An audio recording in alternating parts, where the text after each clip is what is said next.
ప్రభునందు మాకు అత్యంత ప్రియులైన దేవుని ప్రజలందరికీ ఈ ఉదయకాల సమయంలో హృదయపూర్వకంగా శుభాలు ప్రకటిస్తున్నాను. Good morning everyone.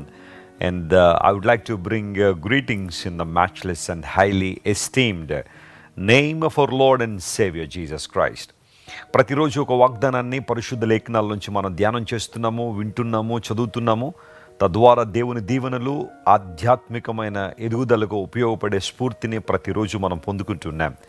దేవుని యొక్క ఉద్దేశం ఇదే, దేవుని యొక్క కోరిక కూడా ఇదే. మనం ప్రతిరోజు ఆయనకు దగ్గరగా రావాలని ఆయన ఆశిస్తున్నాడు.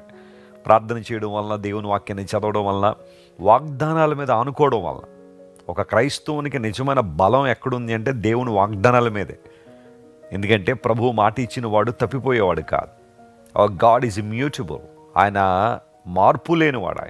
ఆయన వైపు మనం చూసినప్పుడు మన జీవితాల్లో కావాల్సిన ప్రతి అవసరాన్ని దేవుడు తీర్చడానికి ఆయన సామర్థ్యం కలిగినవాడు. విశ్వాసం ద్వారా మనం ప్రభు దగ్గరికి ప్రతిరోజు వస్తున్నాము. ఈరోజు వాగ్దానం కోసం కనిపెడుతున్నారు కదా, పరిశుద్ధ గ్రంథం తెరుద్దాం. 144 కీర్తన 13వ వచనం ఈరోజు ధ్యానాంశంగా చదువుకుందాం. Psalm 144 and verse 13. మా కొట్లు నింపబడి పలు విధములైన ద్రవ్యములకు నిధులుగా ఉన్నవి. మా గొర్రెలు వేల కొలదిగాను 10,000 కొలదిగాను మా గడ్డి బీళ్లలో పిల్లలు వేయుచున్నవి.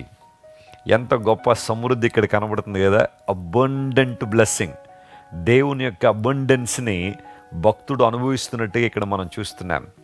ఎందుకు అంటే, నాకు ఆశ్రయదుర్గమగు దేవుడు సన్నుతింపబడును గాక. ఈ మాటతో ఆ కీర్తన ప్రారంభించబడుతుంది. దేవుడు మనకు ఎలాంటి వాడట? ఆయన ఆశ్రయదుర్గం. ఆయన్ను సన్నుతించే అనుభవం, ఆయన కీర్తించే అనుభవం, ఆయన ఆరాధించే అనుభవంలో ఎప్పుడైతే మనం ఎదుగుతూ ఉంటామో ఆ కీర్తనలో చాలా రకాలైన ఆశీర్వాదాలు స్పష్టంగా రాయబడ్డాయి. మా కుమార్తెలు నగరునికే చెక్కబడిన మూల స్తంభాల్లో ఉన్నారన్నాడు. మా కుమారులు ఎదిగిన మొక్కల వలె ఉన్నారన్నాడు. ఇవన్నీ కూడా ఈ కీర్తనలో స్పష్టంగా మనం చూస్తూ మా కొట్లు, మా గొర్రెలు అనే పదాలు అక్కడ వినబడ్డాయి. ఇవన్నీ కూడా దేవుని మీద ఆనుకోవడం ద్వారా వచ్చిన ఆశీర్వాదాలు. అయితే నూతన నిబంధనలో ఒక ధనవంతుడు కూడా ఇలాగన్నాడు కదా, నా కొట్లు, నా ఆస్తి, నా ధాన్యం ఇవన్నీ అన్నాడు. అక్కడ దేవుడు లేడు అతని జీవితంలో. తన సొంత నిర్ణయం మీద ఆధారపడి, తన సొంత ఆస్తి మీద నమ్మకం పెట్టుకుని మాట్లాడిన మాటలు అవి.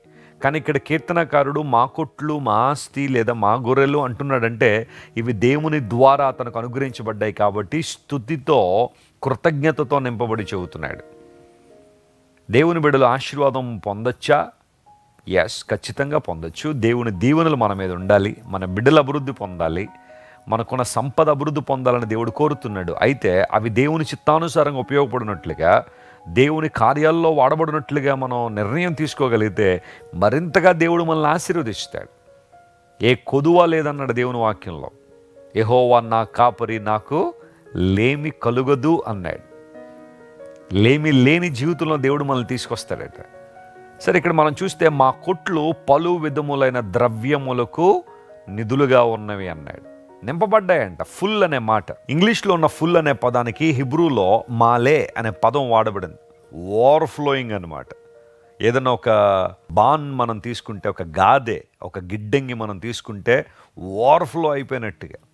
ఎస్, దేవుడు అలాంటి సమృద్ధిని మన జీవితంలో తీసుకొస్తాడు. మొదట నీ స్థితి కొద్దిగా ఉన్నా తుదకు నువ్వు మహాభివృద్ధి పొందుతామని దేవుడు వాగ్దానం చేశాడు. ఎక్కడో ఉదాహరణల కన్నా మీ జీవితాల్లోనే అనేక అద్భుతాలు ప్రభు చేయలేదా? ఒకప్పుడు మీ జీవితాలు ఎలా ఉండేవి? దేవుడు ఎంతగా మిమ్మల్ని ఆశీర్వదించాడు.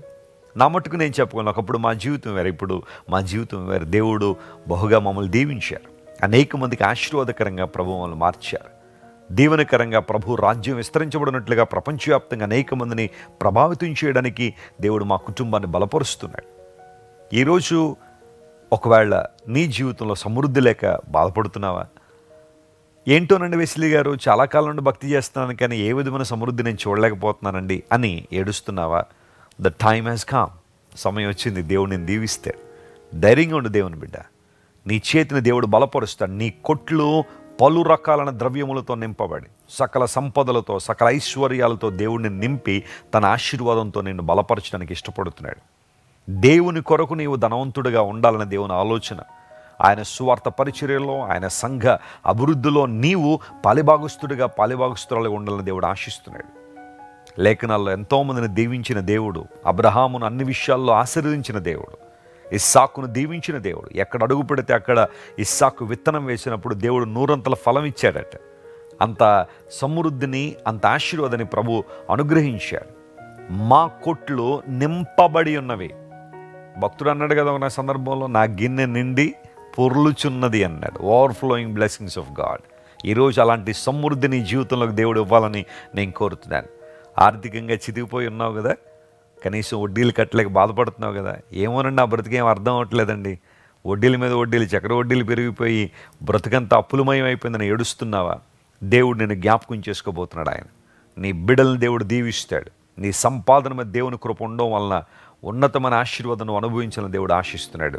సకల విధములైన దీవెనలతో నీ కుటుంబాన్ని దేవుడు నింపాలని. దేవుని సేవకులు ఎవరైనా ఈ వాగ్దాన సందేశాన్ని వింటూ ఉంటే దేవుడు మీ పరిచర్యను నింపాలని మనస్ఫూర్తిగా నేను ఆశిస్తున్నాను. అన్ని విషయాల్లో దేవుడు మీకున్న కొరతలు తీర్చి తన మహిమ కొరకు ఇంకా బలంగా మిమ్మల్ని వాడుకోవాలని దేవుని సేవకునిగా మీకోసం ప్రార్థన చేస్తున్నాను. బలమైన కార్యాలు ప్రభు మీ జీవితంలో జరిగిస్తాడు. ఒకవేళ మీరు ఒక వ్యాపారాన్ని ప్రారంభించారా, దేవుడు మీ వ్యాపారాన్ని దీవించబోతున్నాడు. నమ్మకంగా వ్యాపారం చేయండి, యథార్థంగా వ్యాపారంలో ముందు కొనసాగండి. ఖచ్చితంగా దేవుడు మంచి రిటర్న్స్ మీకు ఇస్తారు. నీ కుటుంబ జీవితాన్ని ఆశీర్వించేది, నీ ఉద్యోగాన్ని ఆశీర్వించే దేవుడు ఆయన, బలపరిచే దేవుడు, పలు రకాల ద్రవ్యములతో ఒక ప్రక్కన ఆధ్యాత్మిక దీవెనలతో నింపే దేవుడు, ఆ తదుపరి అన్ని విషయాలను దీవిస్తాడు. ప్రియుడాను ఆత్మలో వర్ధిల్లుచున్న ప్రకారం అన్ని విషయముల్లో వర్ధిల్లుచు సౌఖ్యంగా ఉండాలి అని దేవుని సేవకుడు కోరుకున్నాడు. ఎస్, ముందు ఆత్మలో వర్ధిల్లితే, స్పిరిచువల్ ప్రాస్పారిటీలో మనం వర్ధిల్లితే అన్ని విషయాల్లో దేవుడు మనల్ని ఆశీర్వదింపజేస్తాడు. బలమైన కార్యాలు మన జీవితంలో జరిగిస్తారు. ఈ వాగ్దానాన్ని క్లెయిమ్ చేయండి, ప్రభువును స్తుతించండి.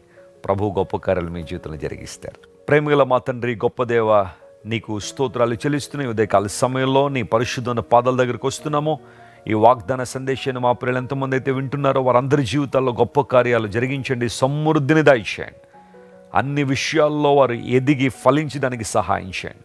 నూతన అభివృద్ధిని అన్ని రంగాల్లో వారు చూచుదురు గాకని ప్రకటిస్తున్నాం ప్రభు. ఆ మేలుతో వారు నింపండి, దీవించండి.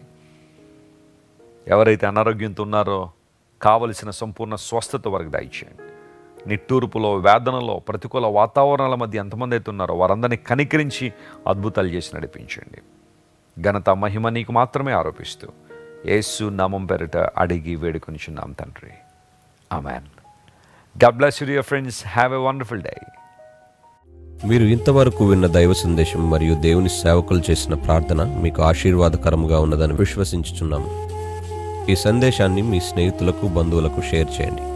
మీకు ఏదైనా ప్రార్థన అవసరత ఉన్నచో మా ఫోన్ నంబర్లకు కాల్ చేయండి. దేవుడు మిమ్మల్ని ప్రేరేపిస్తే విశ్వాసంతో సాగుచున్న ఈ పరిచర్యను ప్రోత్సహించండి.